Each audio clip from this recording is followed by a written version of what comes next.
चलिए, नमस्कार प्यारे साथियों, जय श्री महाकाल। मैं कुमार विनय स्वागत करता हूं आप सभी का आपके अपने रोजगार विद अंकित के इस ऑनलाइन प्लेटफॉर्म पर। स्वागत करता हूं आप सभी का आपकी अपनी इस यकीन बैच में।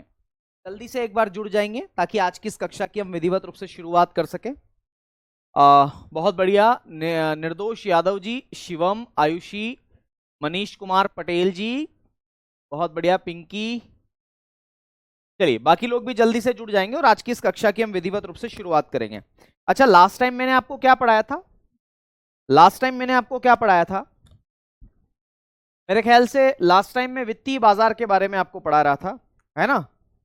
वित्तीय बाजार के बारे में मैंने आपको पढ़ाया था मेरे ख्याल से लास्ट टाइम, यही पढ़ाया था ना?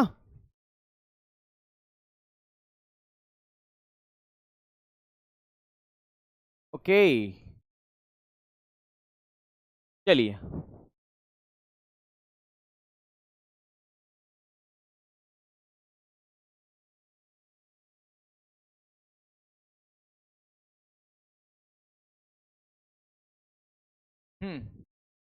ये सब मैं लास्ट टाइम आपको पढ़ाया था। आपको याद होगा, मैंने प्राथमिक पूंजी बाजार, द्वितीयक पूंजी बाजार, सेबी, है ना, डीमेट अकाउंट, एनएसई, बीएसई, ये सब कुछ पढ़ा दिया था। तो हमारा ये शेयर मार्केट वाला मामला पूरा खत्म हो गया था। और आज हम एक नए टॉपिक की ओर चल रहे हैं जिसका नाम है जीएसटी, है ना। बीएसई एनएसई में पढ़ा चुका था। अब मैं एक नए टॉपिक की ओर चल रहा हूं, उसका नाम क्या है? तो याद रखना, उसे उसे आप लोग जीएसटी के नाम से जानते हैं। तो मैं हेडिंग डाल रहा हूं जीएसटी।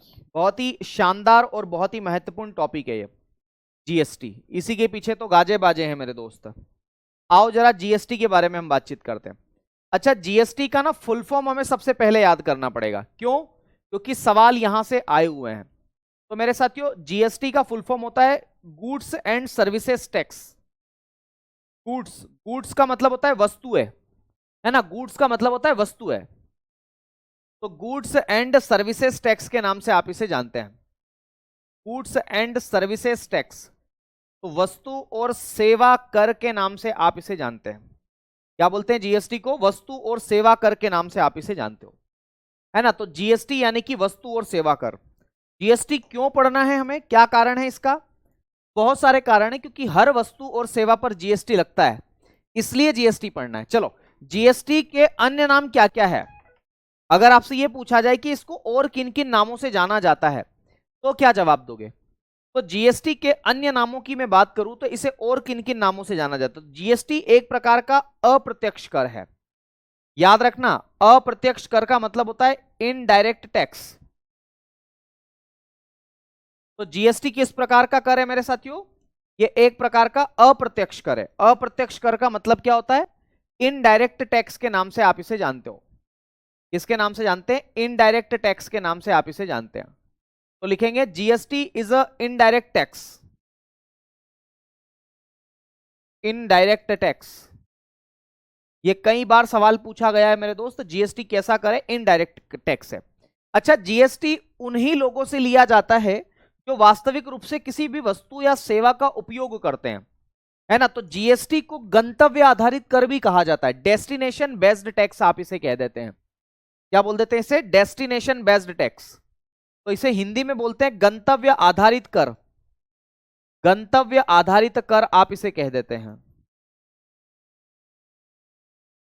गंतव्य आधारित कर के नाम से आप इसे जानते हैं। तो मेरे दोस्त, इसे गंतव्य आधारित कर बोल देते हैं। अंग्रेजी में इसके लिए शब्द क्या है?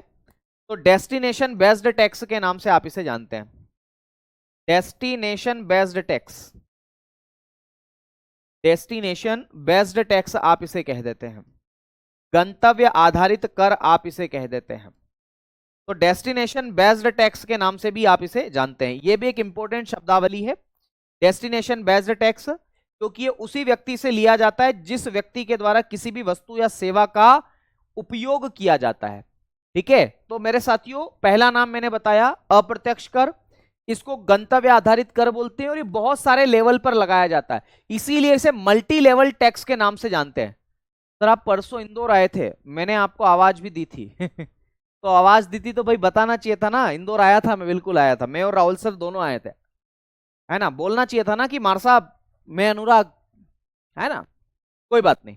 तो मेरे दोस्त, ये गंतव्य आधारित कर है, अप्रत्यक्ष कर है, और इसे आप लोग किस नाम से जानते हैं? तो याद रखना, इसे बहुस्तरीय कर के नाम से भी जानते हैं, ठीक है। तो इसे मल्टी लेवल टैक्स भी आप इसे कह देते हैं। तो लिखेंगे बहुस्तरीय कर, क्या बोलते हैं इसे, बहुस्तरीय कर के नाम से आप इसे जानते हैं, बहुस्तरीय कर के नाम से आप इसे जानते हैं। अंग्रेजी में इसके लिए एक शब्द है मल्टी लेवल टैक्स, क्या बोलते हैं, multi level tax, multi level tax के नाम से आप इसे जानते हैं। तो मेरे दोस्त ये एक बहुस्तरीय कर है, मल्टी लेवल टैक्स है। ये तीन इसके नाम हैं, ये मुख्य रूप से क्या नाम है, इसके तीन नाम है मेरे साथियों, जरूर आपको याद रखना है, ठीक है। ओके, बहुत बढ़िया, उम्मीद है ये सब बातें आपको समझ में आ गई होगी, ठीक है। चलो अगली बात हम करते हैं कि भारत में जीएसटी के पिता किसे कहा जाता है। तो अटल बिहारी वाजपेयी जी जो हैं वो भारत में जीएसटी के पिता कहे जाते हैं, ठीक है। तो father of GST in India, तो अटल बिहारी वाजपेयी, ये पूर्व प्रधानमंत्री रह चुके हैं और इन्होंने ही सबसे पहले प्रयास किया था जीएसटी को लाने का। तो भारत में अटल बिहारी वाजपेयी जी को क्या कहा जाता है, तो जीएसटी के पिता कहा जाता है, जीएसटी के जनक के नाम से भी आप इन्हें जानते हैं, है ना। तो फादर ऑफ जीएसटी किसे कहा जाता है, अटल बिहारी वाजपेयी जी को कहा जाता है, ठीक है। ओके भाई, आइए तो यहां पर लिखेंगे अटल बिहारी वाजपेयी जी, और इनके बारे में क्या विशेषता है, तो इनके बारे में विशेषता यह है मेरे दोस्त कि अटल बिहारी वाजपेयी जी जो है वो क्या है, तो जीएसटी के पिता है। तो भारत में जीएसटी के पिता, नहीं ये पेन नहीं यूज करेंगे, यही करना पड़ेगा, भारत में जीएसटी के पिता,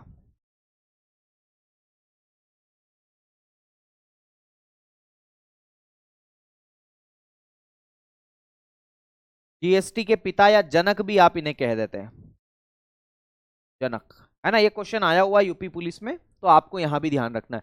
अच्छा दूसरी बात, जीएसटी के ब्रांड एम्बेसडर कौन है, तो अमिताभ बच्चन जी, अमिताभ बच्चन, अमिताभ बच्चन जी जो है वो ब्रांड एम्बेसडर है जीएसटी के, है ना। तो ये भी आपको याद करना चाहिए, ये जीएसटी के ब्रांड एम्बेसडर है।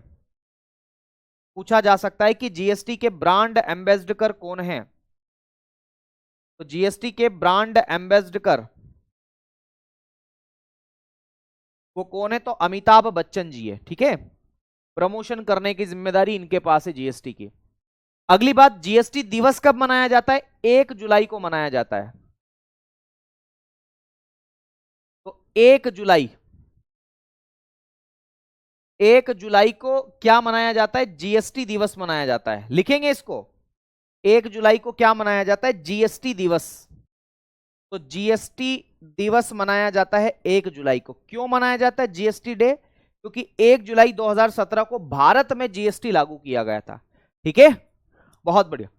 अगली बात आपको क्या याद रखना है, आपको ये याद रखना है कि, है ना, चलो अगली बात ये याद रखना है कि ये जो जीएसटी है वो सबसे पहले लागू कहां हुआ, है ना। इस जीएसटी को सबसे पहले कहां पर लागू किया गया, तो अगर विश्व की मैं बात करूं कि वर्ल्ड में सबसे पहले कहां पर लागू किया गया, तो मेरे दोस्त ये विश्व में सबसे पहले फ्रांस में लागू किया गया।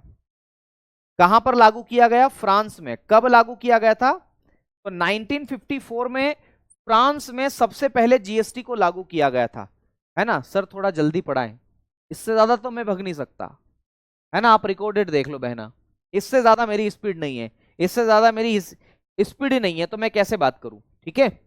तो विश्व में सबसे पहले ये फ्रांस में लागू किया गया। फिर सवाल बात पूछा जा सकता है कि भारत में ये कहां पर लागू किया गया सबसे पहले, तो भारत में ये सबसे पहले लागू किया गया था असम में।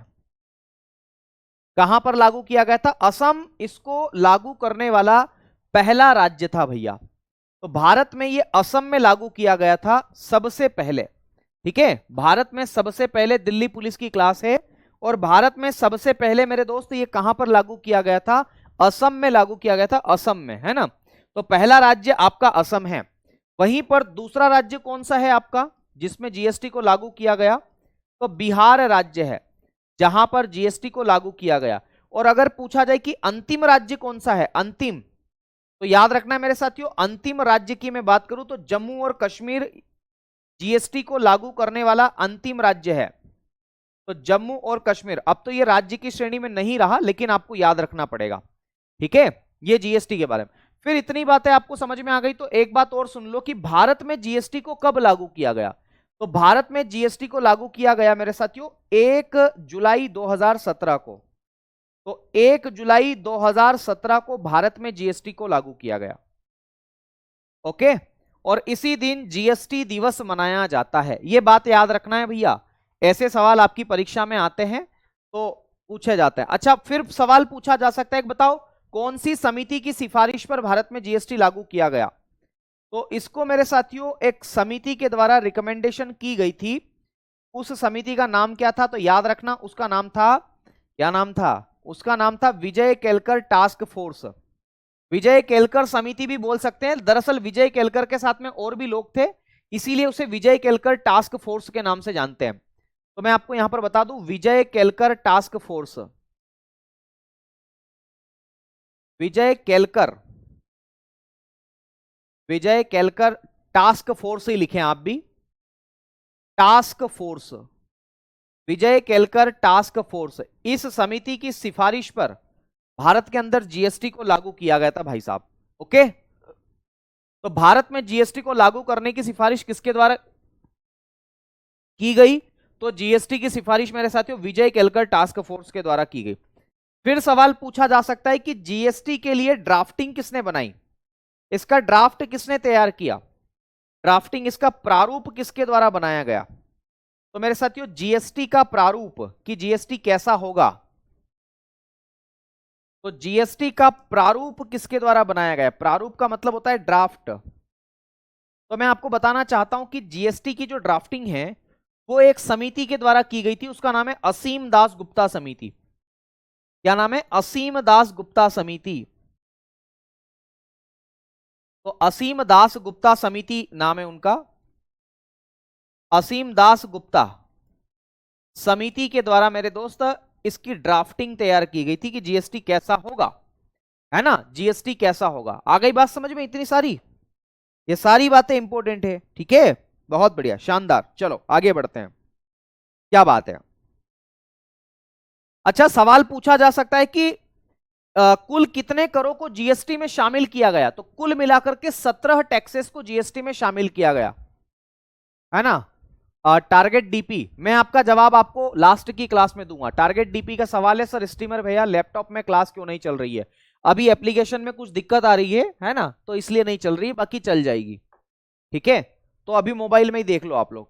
तो याद रखना है, मैं ये आपको बता रहा था कि कुल कितने करों को जीएसटी में शामिल किया गया। तो कुल 17 करों को, टोटल मिलाकर के 17 टैक्सेस को, याद रखना है, कुल 17 करों को जीएसटी में शामिल किया गया।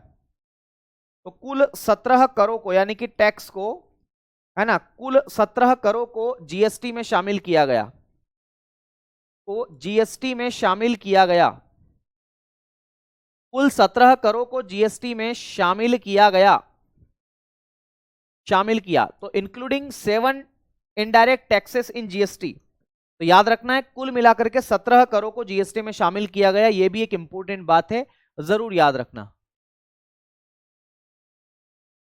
हाँ तो कोई बात नहीं, सूर्या जी करवा देंगे, आप चिंता मत करो, है ना। चलो अगली बात आपसे पूछी जा सकती है कि जीएसटी जो है, सुनना मेरी बात को ध्यानपूर्वक, अगली बात पूछी जा सकती है कि जीएसटी जो है मेरे साथियों, जीएसटी के अलग अलग मॉडल है। तो जीएसटी जो है वो भारत में कौन से मॉडल को अपनाया गया, जीएसटी की किस मॉडल को भारत में अपनाया गया। तो याद रखना, कनाडियन मॉडल को कनाडियन मॉडल जो है, कनाडियन मॉडल, इसको भारत में अपनाया गया।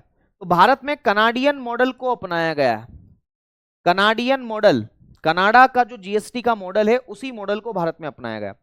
तो कनाडियन मॉडल को भारत में अपनाया गया, को भारत में अपनाया गया। तो इंडिया में कौन से मॉडल को एडॉप्ट किया है जीएसटी के, तो मेरे दोस्त कनाडियन मॉडल को एडॉप्ट किया है, ठीक है। क्या बोलते हैं, कनाडियन मॉडल को मेरे दोस्त, इसको क्या किया है, एडॉप्ट किया है, ठीक है। आ गई बात समझ में जीएसटी में आपको, ये बात भी इंपॉर्टेंट है, सवाल अच्छा बन सकता है यहां से भी, तो इसको भी आप लोग याद रखेंगे। चलिए अगली बात करते हैं मेरे प्यारे भाई।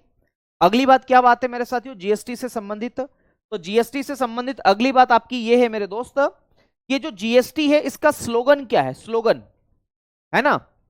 तो इसका नारा क्या है, नारा, मतलब जीएसटी को जब लागू किया गया तब एक स्लोगन बड़ा ही चर्चित था और भारत सरकार के द्वारा भी इसी नारे के साथ जीएसटी को देश के अंदर लागू किया गया था और वो नारा था वन टैक्स, है ना, याद रखना, one tax one market one nation, या एक राष्ट्र एक कर एक बाजार, ऐसा नारा था मेरे साथियों। तो हम लोग क्या लिखेंगे इसके अंदर, हम लोग इसके अंदर लिखेंगे वन टैक्स,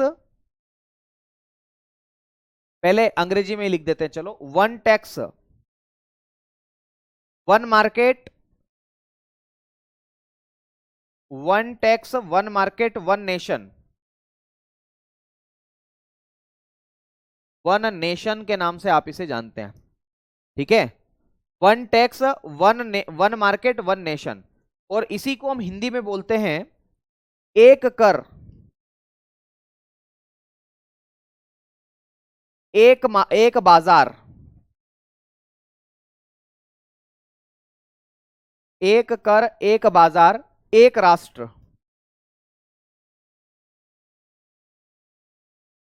एक राष्ट्र, एक कर एक बाजार एक राष्ट्र, ये नारा था, स्लोगन था। और इसी स्लोगन के चलते देश के अंदर जीएसटी को लागू किया गया था, ये बात मैं आपको यहां पर बताना चाह रहा हूं, ठीक है। तो जीएसटी के बारे में ये एक महत्वपूर्ण बात है जिसे आपको क्या करना है, तो याद रखना है, याद रखना है ना, इसको आपको याद रखना है, ठीक है। चलो, संसद में क्या प्रोसेस हुई वो समझ लो जरा। संविधान संशोधन कौन सा था, है ना, कानून कौन सा बना, ये सब चीजें। तो पार्लियामेंट में क्या हुआ, देखो, पार्लियामेंट में हम लोग क्या करते हैं, जब भी कोई संविधान संशोधन कराना होता है तो पार्लियामेंट में हम सबसे पहले क्या प्रस्तुत करते हैं मेरे साथियों, तो याद रखना है, रिजोल्यूशन भी आप इसे कह सकते हैं, लेकिन संसद में क्या प्रस्तुत किया जाता है, तो संसद में मेरे साथियों एक नंबर का बिल प्रस्तुत किया जाता है। और जीएसटी के लिए जो बिल प्रस्तुत किया गया था उसका नंबर क्या था, 122वां नंबर था। तो 122वां संविधान संशोधन बिल मेरे साथियों, है ना, या विधेयक प्रस्तुत किया गया था। तो संसद के अंदर 122वां संविधान संशोधन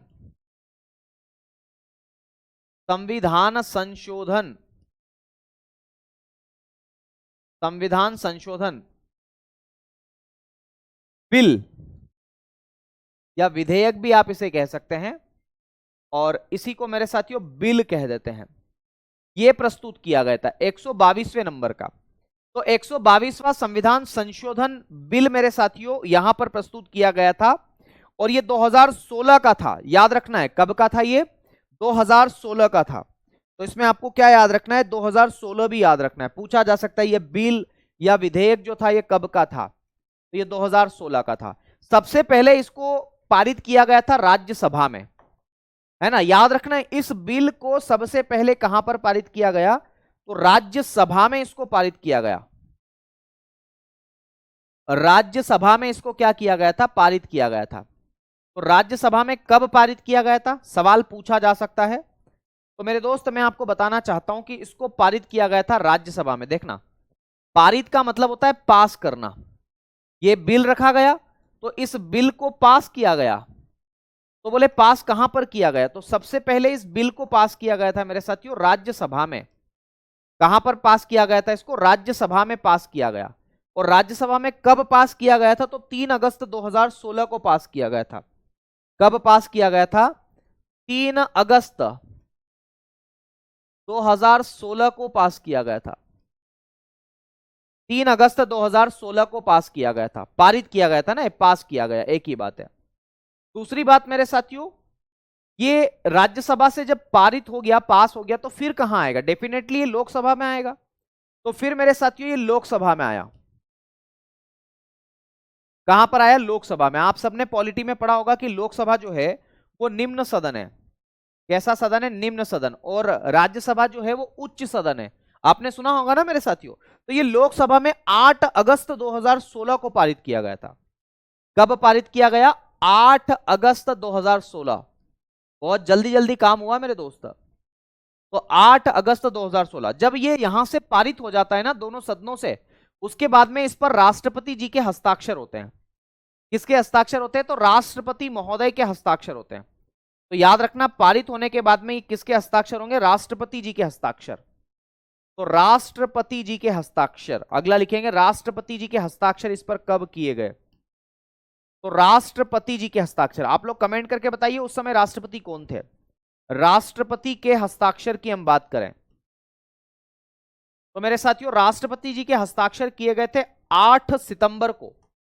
कब किए गए थे? 8 सितंबर, 8 सितंबर 2016 को राष्ट्रपति के हस्ताक्षर हो गए। और जब हस्ताक्षर हो गए तो बस अब क्या बचा हुआ है? अब तो मेरे साथियों संशोधन करना है संविधान के अंदर। और जब ये राष्ट्रपति के हस्ताक्षर हो गए तो फिर हम एक संविधान संशोधन लेकर के आए। अब अधिनियम लेकर के आए थे हम। और वो कौन सा अधिनियम था? तो याद रखना वो संविधान में संशोधन करने वाला कौन सा अधिनियम था? तो 101वां संविधान संशोधन अधिनियम था। क्या नाम है? 101, 101वां संविधान संशोधन अधिनियम, 101वां संविधान संशोधन अधिनियम, संविधान संशोधन, 101वां संविधान संशोधन अधिनियम, संविधान संशोधन अधिनियम। ये अधिनियम है, इसको बोलते हैं एक्ट, है ना। इसको अंग्रेजी में क्या बोलते हैं वो भी मैं लिख देता हूं, आप निश्चिंत रहिएगा।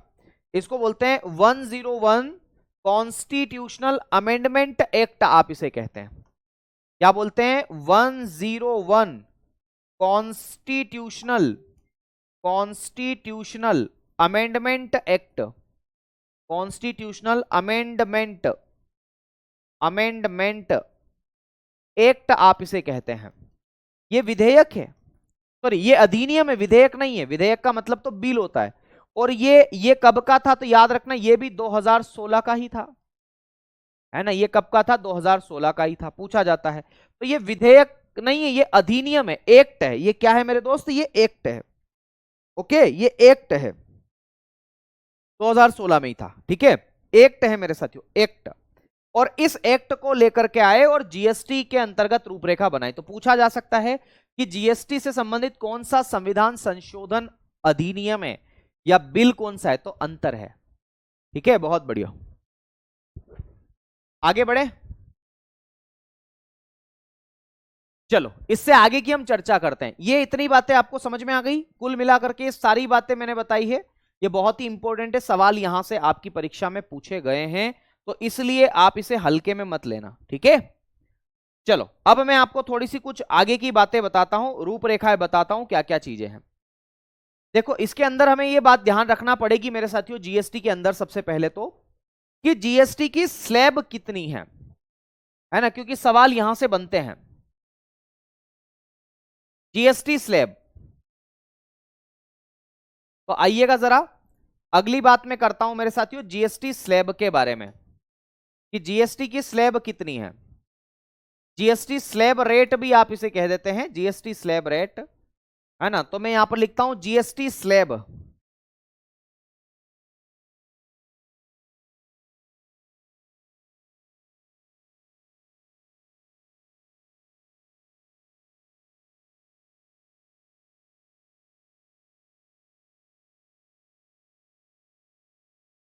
तो भाई साहब जीएसटी स्लैब रेट कितनी है ये पूछा जा सकता है। तो जीएसटी स्लैब रेट कितनी है वो मैं आपको पढ़ाता हूं। याद रखना सबसे छोटी जीएसटी की स्लैब रेट, ऐसे तो 0% को शामिल नहीं किया जाता है जीएसटी स्लैब रेट में, है ना। क्या बोल रहे हो अखिल शर्मा? सर एक क्वेश्चन है बताओ ना, अखिल शर्मा 6:21 PM। सर एक क्वेश्चन है, सर एक क्वेश्चन क्या है भाई, है ना, क्वेश्चन क्या है? चलिए आगे बढ़ते हैं। तो जीएसटी स्लैब रेट कौन कौन सी है? तो सबसे छोटी स्लैब रेट है मेरे साथियों 5%, 5%। ये सबसे सबसे छोटी स्लैब रेट है, स्मॉलेस्ट स्लैब, सबसे छोटी है, स्मॉलेस्ट स्लैब आप इसे जाने, है ना। तो स्मॉलेस्ट स्लैब, आ गई बात समझ में। 5 के बाद में फिर कौन सी स्लैब है? तो 5 के बाद में जीएसटी लगता है 12%। 5 के बाद में कितना परसेंट जीएसटी लगता है? 12%। और 12 के बाद में कितना लगता है? 18%। और सबसे ज्यादा मेरे साथियों 28%। तो 28% सबसे ज्यादा जीएसटी स्लैब है। याद रखना है 28% जो है ये सबसे ज्यादा मैक्सिमम स्लैब है, ये मैक्सिमम स्लैब है ना, सबसे बड़ी स्लैब। तो सबसे बड़ी स्लैब है मेरे साथियों, सबसे बड़ी स्लैब है, सबसे बड़ी स्लैब है ये। और याद रखना ये लग्जरियस गुड्स पर लगती है, ये बात भी आपको याद रखना है। जो लग्जरी गुड्स होती है ना, क्या बोलते हैं उसे, लग्जरी गुड्स को, आरामदायक जो वस्तुएं हैं और सेवाएं हैं उस पर लगती है। तो लिख सकते हैं ये लग्जरियस है ना, लग्जरियस वस्तुओं और सेवाओं पर लगती है। लग्जरियस जैसे कार पर लगती है, एसी पर लगती है, तो लग्जरियस वस्तुओं और सेवाओं पर, और सेवाओं पर लगती है, और सेवाओं पर ये जीएसटी लगता है मेरे दोस्त। आ गई बात समझ में? 28%, ये सबसे बड़ी स्लैब है, ये भी आपको याद रखना है ना। चलो अगली बात करते हैं, जीएसटी की दरें हो गई, स्लैब रेट का मतलब है दर। अब जीएसटी के प्रकार कौन कौन से हैं, तो मैं आपको बताता हूं जीएसटी के प्रकार कौन कौन से हैं। देखो जीएसटी के प्रकारों की मैं चर्चा करता हूं कि जीएसटी के कौन कौन से प्रकार है। तो मेरे प्यारे भाई बहनों, जीएसटी के प्रकारों की मैं चर्चा करता हूं आप लोगों से कि जीएसटी के प्रकार कौन कौन से हैं। आपने कई बार परीक्षा में सुना होगा, नहीं सुना है तो अभी सुनो। तो जीएसटी के प्रकार की मैं बात करता हूं, जीएसटी के प्रकारों की मैं बात करता हूं। तो जीएसटी के प्रकारों की अगर मैं चर्चा करूं मेरे प्यारे भाई, तो एक जीएसटी होता है जिसे बोलते हैं सीजीएसटी। क्या नाम है उसका? सीजीएसटी, आप इसे कह देते हैं। तो एक प्रकार है सीजीएसटी, इसको बोलते हैं सेंट्रल जीएसटी, ये केंद्र सरकार लगाती है ना। सेंट्रल जीएसटी आप इसे कहते हैं, सेंट्रल जीएसटी आप इसे कह देते हैं, सेंट्रल जीएसटी। तो central goods and services tax आप इसे कह देते हैं, एक प्रकार तो ये है। दूसरा है मेरे दोस्त एसजीएसटी, एसजीएसटी, इसको बोलते हैं स्टेट जीएसटी। क्या बोलते हैं? State GST. तो राज्य सरकार जो जीएसटी लगाती है वो स्टेट जीएसटी है। तो केंद्रीय जीएसटी हो गया, एक हो गया राज्य जीएसटी, है ना। चंदन मेरे प्यारे भाई, मेरे लाल टमाटर, एक काम करो, तुम रिकॉर्डेड क्लास देख लो, मुझसे इससे ज्यादा स्पीड संभव नहीं है, मेरी हैसियत नहीं है इससे ज्यादा स्पीड करने की, ठीक है। तो मेरे भाई आप 2 की स्पीड से दौड़ा दो ना क्लास में, क्या दिक्कत है?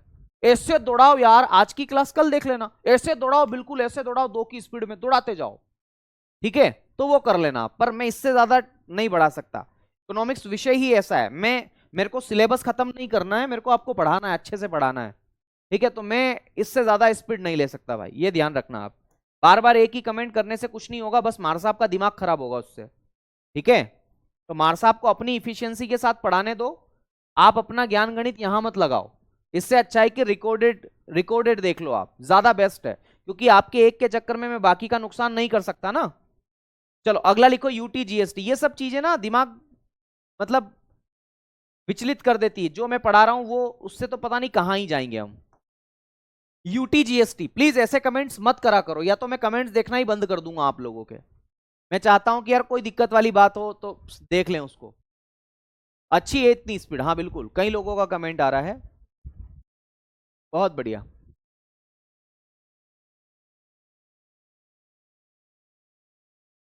आगे देखो, एक है यूटीजीएसटी। यूटी का मतलब होता है यूनियन टेरिटरी, यूनियन टेरिटरी आप इसे कहते हैं, यूनियन टेरिटरीज। तो मेरे साथियों जो केंद्र शासित प्रदेश है, जिन्हें आप संघ शासित प्रदेश के नाम से भी जानते हैं, उन पर जो जीएसटी लगता है वो यूटीजीएसटी है ना। उसे क्या बोलते हैं? यूटीजीएसटी के नाम से आप उसे जानते हो, ठीक है। अब एक और जीएसटी मेरे साथियों, चौथा लिखना, उसको बोलते हैं आईजीएसटी, इंटीग्रेटेड जीएसटी के नाम से आप उसे जानते हैं, आईजीएसटी। कई बार सवाल इसी से पूछ लिया जाता है, बताओ इसका फुल फॉर्म क्या है। तो याद रखना आईजीएसटी। अगला क्या लिखेंगे? आईजीएसटी, आईजीएसटी के नाम से आप इसे जानते हैं। और आईजीएसटी को हम बोलते हैं इंटीग्रेटेड जीएसटी। ये 2 या 2 से अधिक राज्यों के बीच में लगता है, तो लिखेंगे इंटीग्रेटेड। तो इंटीग्रेटेड जीएसटी के नाम से आप इसे जानते हैं। दो या दो से अधिक राज्यों के बीच ये जीएसटी लगता है, पूछा जा सकता है। तो लिखने हैं कि दो या दो से अधिक राज्यों के बीच जब वस्तुओं और सेवाओं का आदान प्रदान होता है तब इस जीएसटी को लगाया जाता है। जीएसटी की दर 0% नहीं होती है ना। दो या दो से अधिक, दो या दो से अधिक राज्यों के बीच, है ना, अधिक राज्यों के बीच, दो या दो से अधिक राज्यों के बीच, राज्यों के बीच मेरे साथियों ये जीएसटी लगाया जाता है, जिसको बोलते हैं आईजीएसटी। केवल फुल फॉर्म ही याद कर लेना, यहीं से काम आपका हो जाएगा।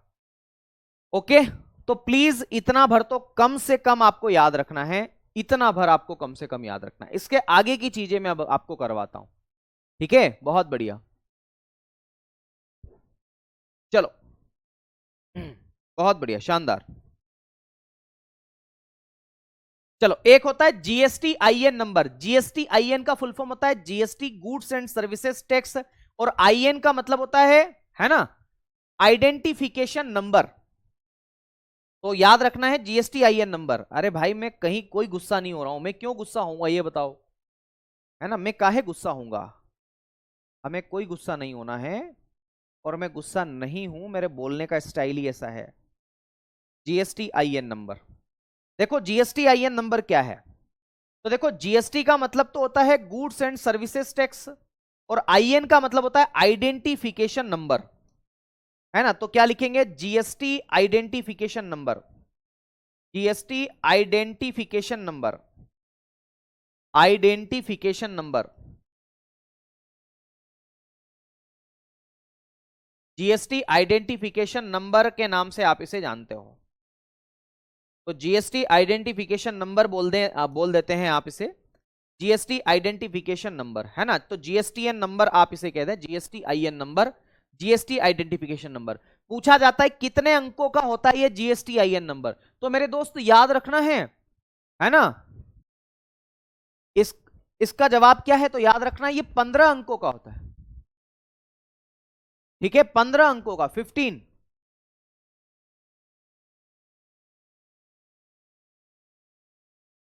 कितने अंकों का रहता है जीएसटी आईएन नंबर, तो इसमें how many digit in GST IN number ऐसा सवाल पूछा गया है। तो याद रखना देयर आर 15 डिजिट। कितना अंक, 15 अंक होता है। कितना डिजिट, 15 अंकों का जीएसटी आईएन नंबर होता है, ठीक है। चलो बहुत बढ़िया, शानदार। तो प्लीज प्लीज प्लीज प्लीज एक बार इतना भर याद कर लो जल्दी से, तब तक मैं चाय के 2 घूंट ले लेता हूं।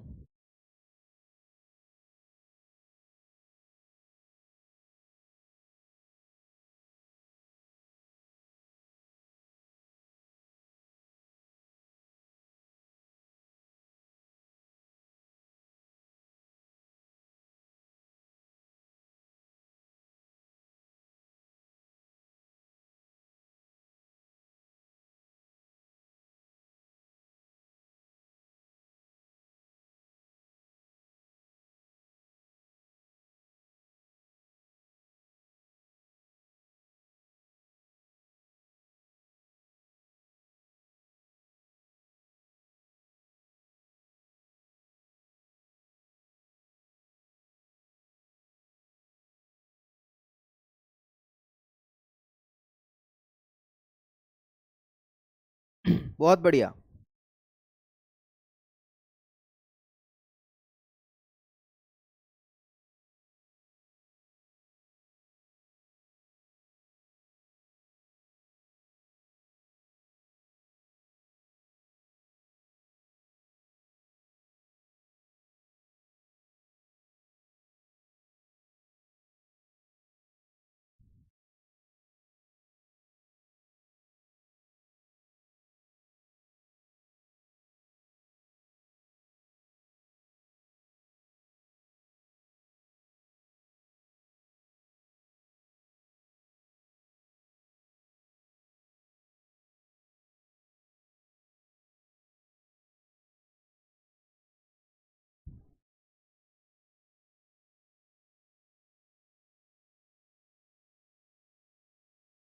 चलो आगे बढ़ते हैं।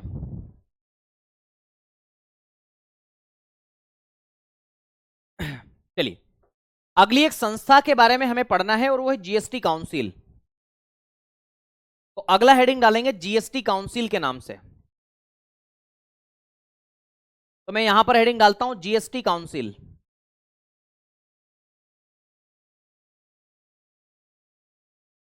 जीएसटी काउंसिल या इसे जीएसटी परिषद के नाम से जाना जाता है।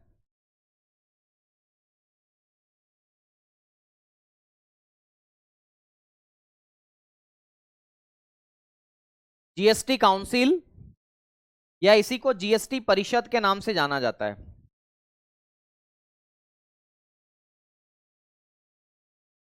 जीएसटी काउंसिल या जीएसटी परिषद के नाम से आप इसे जानते हैं। ओके, तो आइए जरा जीएसटी काउंसिल के बारे में बातचीत करते हैं। अच्छा, जीएसटी काउंसिल नाम की एक संस्था, इसका जिक्र कहां है? अगर सवाल ऐसा पूछा जाए कि इसका जिक्र कहां पर है, ठीक है जी, तो याद रखना है जीएसटी काउंसिल का जो जिक्र है ना वो देश के संविधान के अंदर है। बोले सर क्या बात कर दी? मैंने कहा हाँ भैया, इसका जिक्र संविधान के अंदर है। बोले सर संविधान के अंदर कहां पर है? तो मैं कहूंगा इसका जिक्र संविधान के आर्टिकल नंबर कौन से में है। अगर आपसे सवाल पूछूं तो क्या जवाब दोगे? तो याद रखना 101वां संविधान संशोधन हुआ था ना, तब उस संशोधन के तहत एक आर्टिकल में इसका जिक्र है जीएसटी काउंसिल का, और वो आर्टिकल है article number 279A।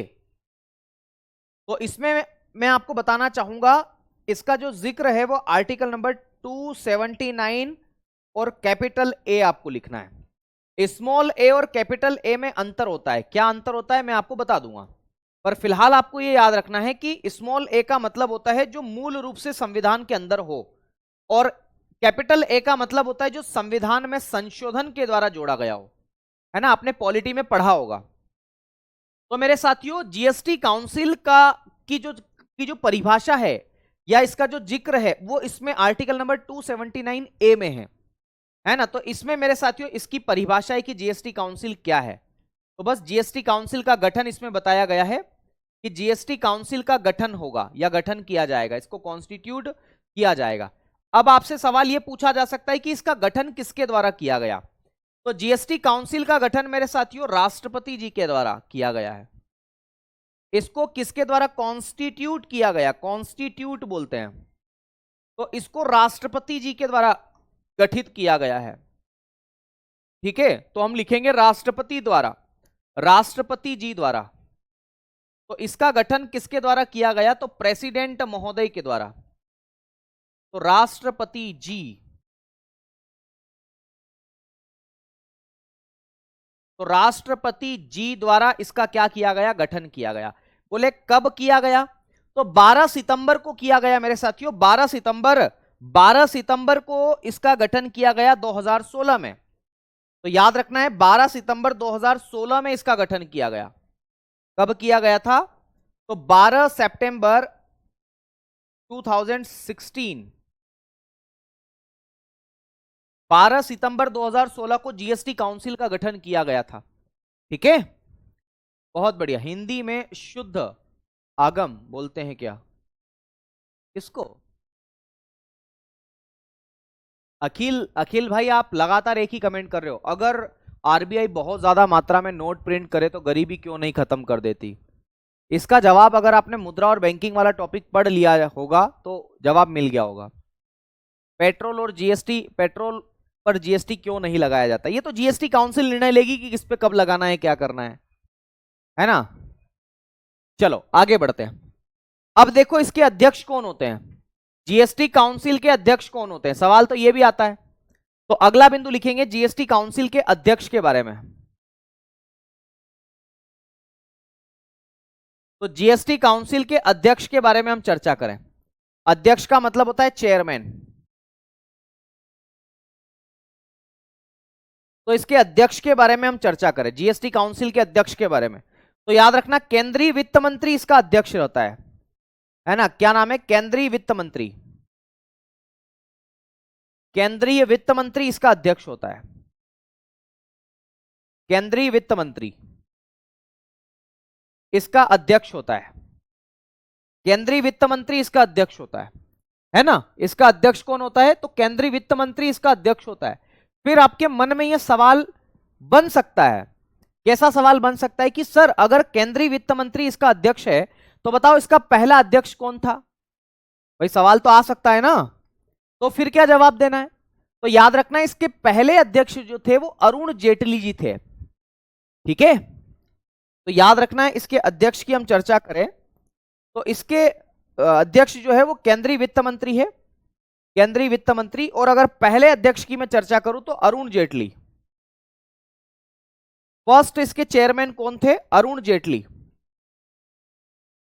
Arun Jaitley ji इसके पहले अध्यक्ष थे,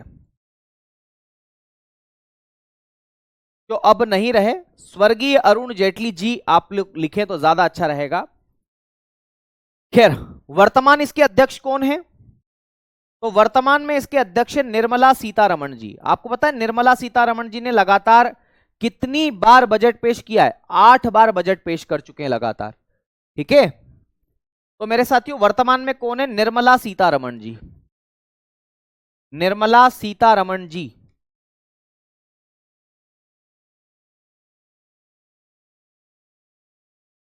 ठीक है ना। तो जीएसटी के अध्यक्ष और ये सब मैंने बातें आपको यहां पर बता दी। ओके, आगे चर्चा करते हैं मेरे साथियों, इसके सदस्यों के बारे में चर्चा कर लेते हैं कि इसके सदस्य कौन कौन होते हैं। बहुत बढ़िया। इसके सदस्यों की संख्या कई बार परीक्षा में पूछी गई है, कई बार, है ना। तो लिखेंगे सदस्य। इसमें सदस्य कौन कौन है? सदस्य का मतलब क्या होता है? मेंबर्स। मेंबर्स की मैं बात करूं मेरे दोस्त तो इसमें सदस्यों की संख्या कितनी है? तो देखो इसमें सदस्यों की संख्या पूछी गई है कई बार, तो मैं आपको संख्या लिखवा देता हूं कि सदस्यों की संख्या कितनी है। यह सवाल तो कई बार पूछा गया है, बहुत बार। तो याद रखना इसमें सदस्यों की संख्या है 33। तो जीएसटी काउंसिल में सदस्यों की संख्या कितनी है? ऐसे सवाल आए तो जवाब दोगे 33 इसके सदस्य है। कितने सदस्य इसके? 33 सदस्य इसके बनते हैं। फिर सवाल पूछा जा सकता है कि जीएसटी काउंसिल के क्या कार्य है, इसके फंक्शंस क्या क्या है? जीएसटी काउंसिल के क्या क्या कार्य है मेरे दोस्त? कार्य क्या क्या है इसके? तो मैं आपको इसके कार्य भी बताता हूं कि इसके क्या क्या कार्य है।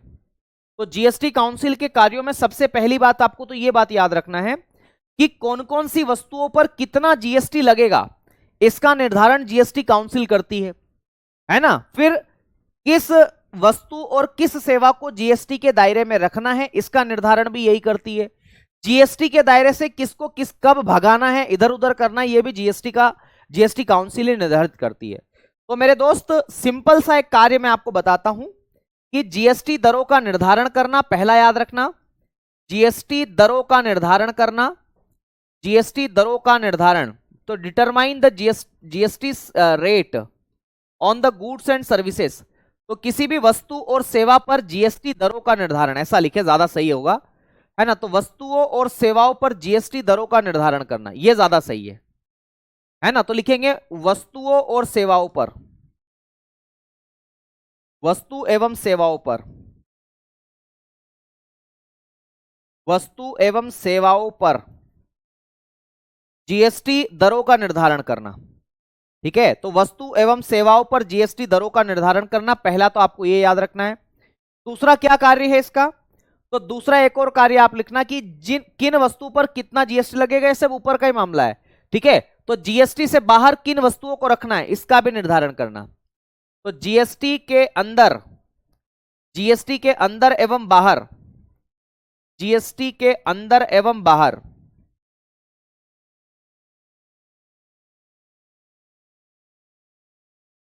जीएसटी के अंदर एवं बाहर रखी जाने वाली वस्तु एवं सेवाओं का निर्धारण, अंदर एवं बाहर रखी जाने वाली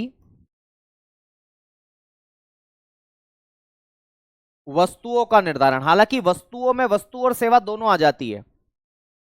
वस्तुओं का निर्धारण ये भी इसी में शामिल कर लें तो ज्यादा अच्छा है ना। तो कुल मिलाकर के जीएसटी में कौन कौन सी वस्तुओं को रखा जाएगा, किसको बाहर रखा जाएगा, किसको अंदर रखा जाएगा, ये सब कहानी आपको यहां पर समझ में आएगी। ओके, चलो तो अब मैं आपको यह बता देता हूं कि कौन कौन सी वस्तुओं पर जीएसटी नहीं लगता है।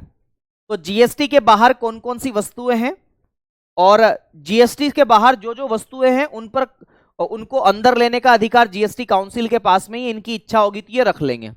ठीक है, चलो बहुत बढ़िया। पॉपकॉर्न पर लगाया था ना, बहुत बढ़िया, शानदार। चलो भाई, अगला अगला हेडिंग डालेंगे, जीएसटी से बाहर रखी गई वस्तुएं। जीएसटी के दायरे से बाहर वस्तुएं, कौन कौन सी वस्तुएं जो जिन पर जीएसटी नहीं लगता है? तो लिखेंगे जीएसटी के दायरे से बाहर वस्तुएं। जीएसटी के दायरे से बाहर वस्तुएं, जीएसटी के दायरे से बाहर कौन कौन सी वस्तुओं को रखा गया है? तो देखो, सबसे पहला तो दारू। दारू दारू दारू का नाम सुना है आपने? दारू, दारू किसको बोलते हैं? दारू का मतलब शराब।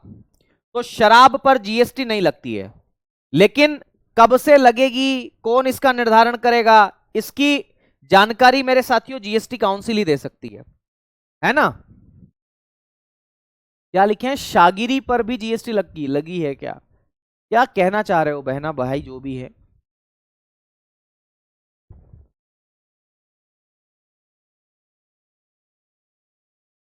गोपाल कह रहे अरुण जेटली तो कभी वित्त मंत्री नहीं बने। चलो आगे बात करते हैं मेरे साथियों। तो मैं आपको यह बताना चाह रहा हूं जीएसटी के दायरे से कौन कौन सी वस्तुओं को रखा गया। सबसे पहला तो शराब, एल्कोहल, है ना? तो मादक पदार्थ, या ऐसा लिखें मानव उपभोग हेतु एल्कोहल, डायरेक्ट लिखो शराब। नशा शराब में होता तो नाचती बोतल। बोतल नाचती है क्या? एल्कोहल। अच्छा देखो ना, कुछ मेडिकली जो मेडिकली उपकरण आते हैं ना, जैसे साइरप वायरप आता है, इसमें भी अल्कोहल की मात्रा होती है, इस पर जीएसटी लगता है। दूसरा लिखेंगे मेरे साथियों स्टाम्प। स्टाम्प पेपर जो होता है उस पर जीएसटी नहीं लगता। तो स्टाम्प, स्टाम्प इसको भी जीएसटी के दायरे से बाहर रखा गया है, तो इस पर भी नहीं लगता। अफीम, तंबाकू, तो लिखेंगे अफीम, फिर लिखेंगे तंबाकू। अफीम हो गया, टोबैको हो गया, है ना? फिर लिखेंगे मेरे साथियों पेट्रोलियम प्रोडक्ट्स।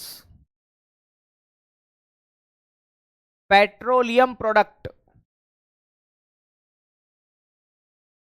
जैसे डीजल, पेट्रोल, केरोसिन, इन पर भी जीएसटी नहीं लगता। पेट्रोलियम प्रोडक्ट्स में आप लोग क्या क्या लिखेंगे? पेट्रोल,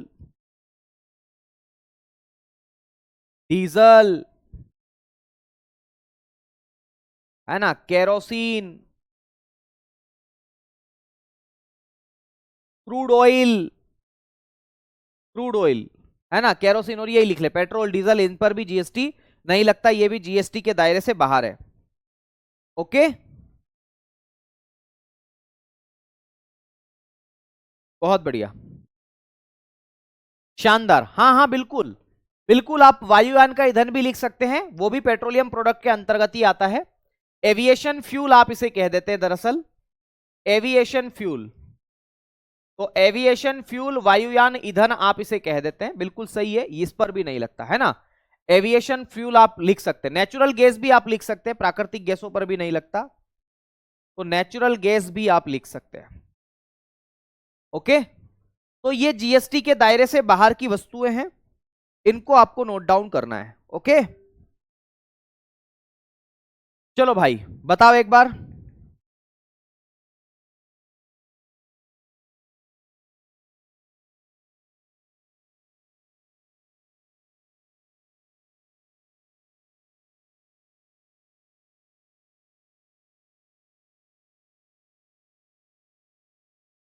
ओके, केरोसिन घासलेट को बोलते हैं, घासलेट को, घासलेट को बोलते हैं, घासलेट को, है ना?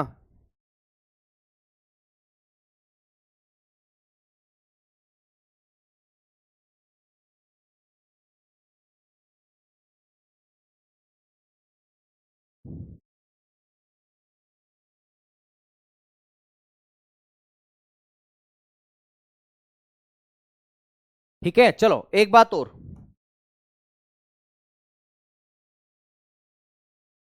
और वो लिखेंगे मेरे साथियों, नोट बना करके लिख लो उसको।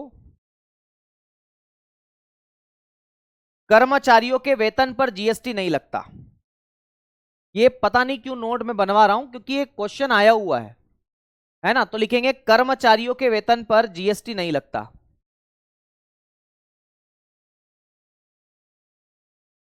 कर्मचारियों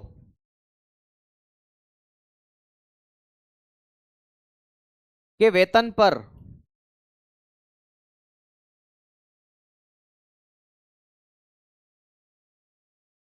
जीएसटी नहीं लगता है।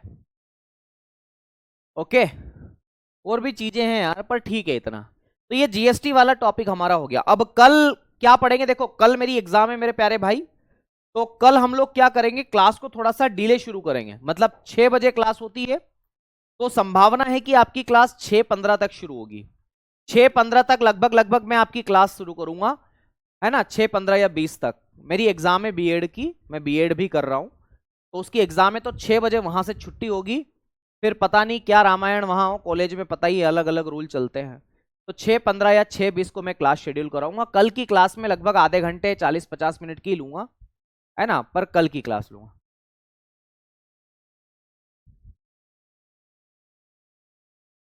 कोई बात नहीं सर, इकोनॉमिक्स टीचर बिना समझ में नहीं आती है, इसलिए ज्योग्राफी से पहले चलना चाहिए सर।